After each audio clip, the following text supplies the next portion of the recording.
Pocket Pussy Pod. Speaking of which, real quick. So let me also show you guys this. So pull up that tweet real quick from this guy. What is saying the red pill gets wrong? We're gonna go through each of these lines real fast. The screenshot. Oh yeah, from Twitter. This is Chad saying, or not Chad. Chase saying what is wrong with the fucking the red pill, right? So it teaches men to view many women as permanently ruined, while advocating that men ruin more women by sleeping with them. Okay, so isn't this funny though? Here's the thing. The two are different, okay? And I'll explain what I mean by this. There are some girls that are permanently ruined. Girls that are strippers, used to be escorts, girls that used to do any type of like sex work, whatever. A lot of the times they end up, you can't fix those chicks, bro. There's a reason why they're saying, you can't turn a hoe into a housewife. That stood the test of time. Why? Because it's fucking true. All right? So some girls are going to be permanently ruined. The reason, because this is one of the biggest critiques that I get, right? Everyone gets mad when I say you need to hook up with 50 girls. Well, Byron, you're promoting degeneracy. You're telling guys to go out there and be fucking pervs or losers, blah, blah, blah. You're turning these women into whores by you doing this. No, motherfucker, they're already worse sluts. Okay? You're just going ahead and learning how to deal with the playing field. Okay? Because my thing is this. You guys got to remember, what did I tell you earlier? Dating and intersexual dynamics is adversarial in nature. It's the men versus the women, and the guy's job is to go ahead and get the sex, while the woman's job is to go ahead and withhold the sex and try to get as much resources as they can from you. Yeah. Okay? Your level of game is basically determined by your ability to get sex while minimizing your resource allotment to her. One more time for you motherfuckers. Your level of game is contingent upon how little you have to give to her to get the sex. So in other words, the less you give, more than likely the higher your game is, okay? The more you give, the less game you have. For example, you get a guy who's a fucking rich-ass simp, giving girls bags and all this other shit and giving them a crazy life experience, and he's getting barely his dick touched. That guy has no game because he's giving her way more value than he's getting back in return because he wants sexuality, he ain't getting it, okay? Meanwhile, you got the guy that's the asshole, living on a couch surfing, whatever, but he has good frame, he's able to finesse his way with his words, etc. He's able to get sex from girls without giving them anything. Okay? That is what game basically breaks down to. I want you guys to have the ability, right, to understand how to attract women while also simultaneously identifying women that are not good for you. Okay?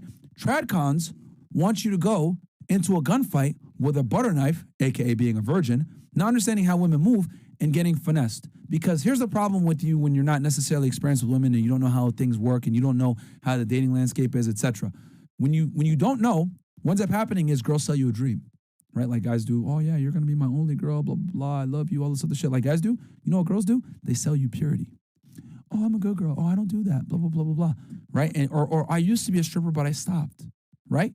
If you're stupid, right? Or I used to do OnlyFans, but I stopped, right? I'm a born-again virgin, blah, blah, all this other bullshit. Tradcons will tell you to accept that. Oh, no, bro, she found Jesus. She's good now. Fuck no. Fuck no. I'm telling you guys that if Jesus can't save these hoes, neither can you. You need to fucking go on and find a girl that isn't fucking completely tarnished. And the thing is this. Oh, well, Myron, you're perpetuating the problem by telling guys to go out there and sleep with these girls. They're going to sleep with niggas anyway. They're going to be whores anyway. It ain't changing. So what I'm saying is, yo, go out with them, figure out who they are, figure out how they operate, because girls that are sluts all behave the same. They all have very similar mindsets and traits. Right? Be able to identify these girls, so then you're in a better position to find a girl that is worthy of being in a relationship with. But if you don't know what the fuck you're looking for, you don't know how to identify a good girl, then how the fuck are you going to get out there in the marketplace and hope that Jesus is going to save you? He ain't, bro. You got to get out there and know what the fuck you're doing, because these girls are chameleons nowadays. It used to be 50 years ago, 60 years ago, 100 years ago, etc. Two-parent households were everywhere. Girls came from good households. There was a father there. There was a mother there. She understood that she needed to be a lady. You understood that you needed to be a man. She was religious. They believed in God. They were God-fearing, all this other shit. It used to be training wheels for you. Society was just built in a way where women knew their place, right? But thanks to feminism, thanks to birth control, thanks to second wave feminism, thanks to women being more educated, women making more money, women becoming sexually liberated, all these things that we discussed earlier, the internet, all these things, what it's basically done is it's created a monster. And that monster is women are more promiscuous now than before, and they don't respect masculinity in general, okay? So you need to be able to identify these women and not commit to them. Yeah. This is simple, man. Very simple, guys. when you're looking for a car dealership, right? You want the best car possible. Let's say there's 50 cars in the lot, right? 50 cars in the lot. You want the best one possible. You work hard for yourself. You make good money. Put some energy into working for yourself. Become a better man. You want the best car possible. Simple, right? So you go into a dealership. You want the best car possible, but you need experience to dictate which car is the best one to get. So by default, you go into the dealership, look around. This car has high mileage. This car is dirty. This car is broken down. This car has a lot of issues. This car is actually good. From experience, you know, okay, cool, this car is good. No engine tear, no damages on the outside, no accidents. This is a great car right now. Good. From my experience, I can buy this car because I know it's a good car. Granted now, this is a good example because, listen, we all want the best thing possible for us. But if you don't know, you don't know. So you walk in the dealership, the guy says to you, listen, bro, this is the best car in the lot. High mileage, but looks good. No, you don't want that. You know what's up. And then by default, you have an experience, you know what car to buy. And by the way, I'm not referring to cars, by the way. Cool. Cool. Here's the thing. TreadCons expect you guys to just be a virgin until your wedding night and find the right girl. And I'm telling you guys, that's a recipe for disaster. You won't know. You won't know. You won't know. It's a recipe for disaster because most women are not virgins and most women don't come from a two-parent household and they don't come ready to go. You have to identify the girls that are worthy.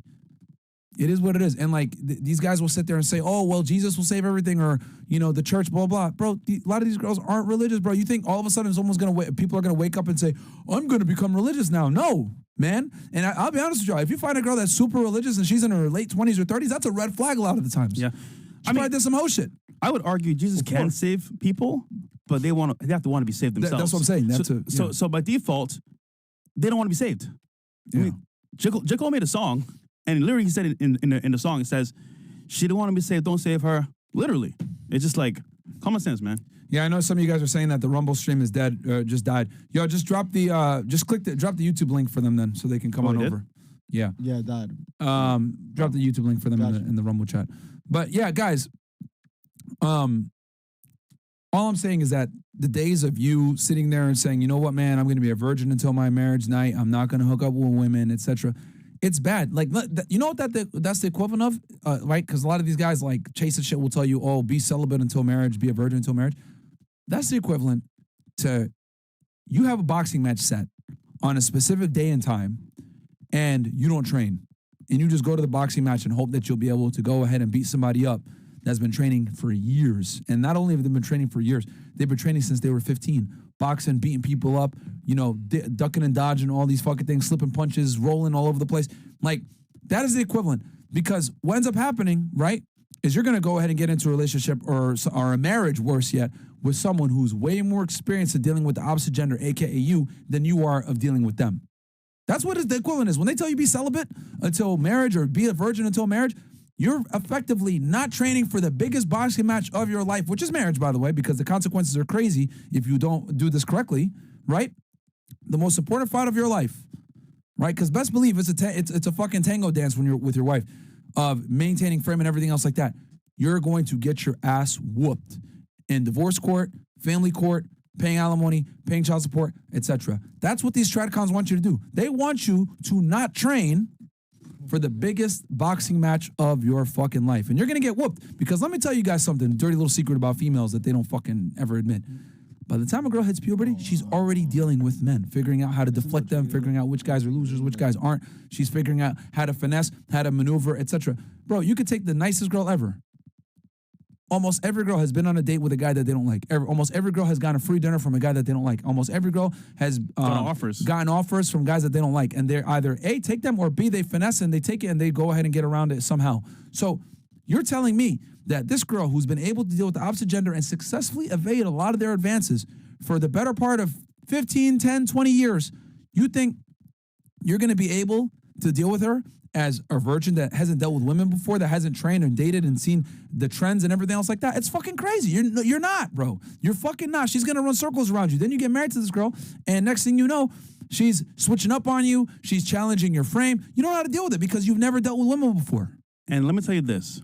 The same church that married you to this girl, when you get divorced, you know what they're going to say? Oh, Brother James, I'm sorry that happened to you. Are you okay? But guess what? you already got rinsed, bro. You're fucked, literally. So I mean, bro, it's just an oxymoron at this point. But all right, yeah, man, it's just not what they're telling you guys to do is gonna set you up for failure. 100%.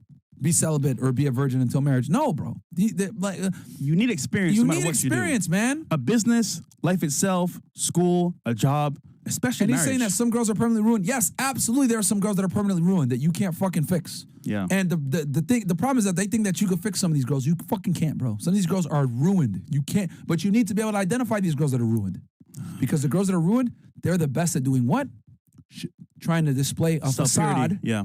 That they're not ruined. Yeah. Because they've been rejected by so many guys before, they figure out what to say, what to not say, how to get on your good side versus your bad side. Girls that are ruined are the best manipulators because they've dealt with it before. They've had many days of practice with men rejecting them, so they figured out what to not disclose and what to disclose. And they hold back keep. on purpose. Yes. To make you think they're pure. But reality speaking, somebody got it for free the same day. You can't make this shit up, bro. Yeah, bro. So it's like you guys got to fucking figure this shit out. Like a whore like Sky Bree, for example. Perfect example. What'd she do? Hook, line, and sinker with Nick's dumbass. Oh, she's a good girl, bro. Nigga, Yo. what? Yo, bro, that nigga. I was gonna say something, but never mind. That nigga lost, bro. The 304s guys are the best at selling purity. Yeah. And they love to go for you tradcon fucks that will sit there and accept a girl that will accept her for being a whore in the past. Stop making videos, bro. She's good now. Okay, buddy. Okay. All right. Jonathan Hoagland says,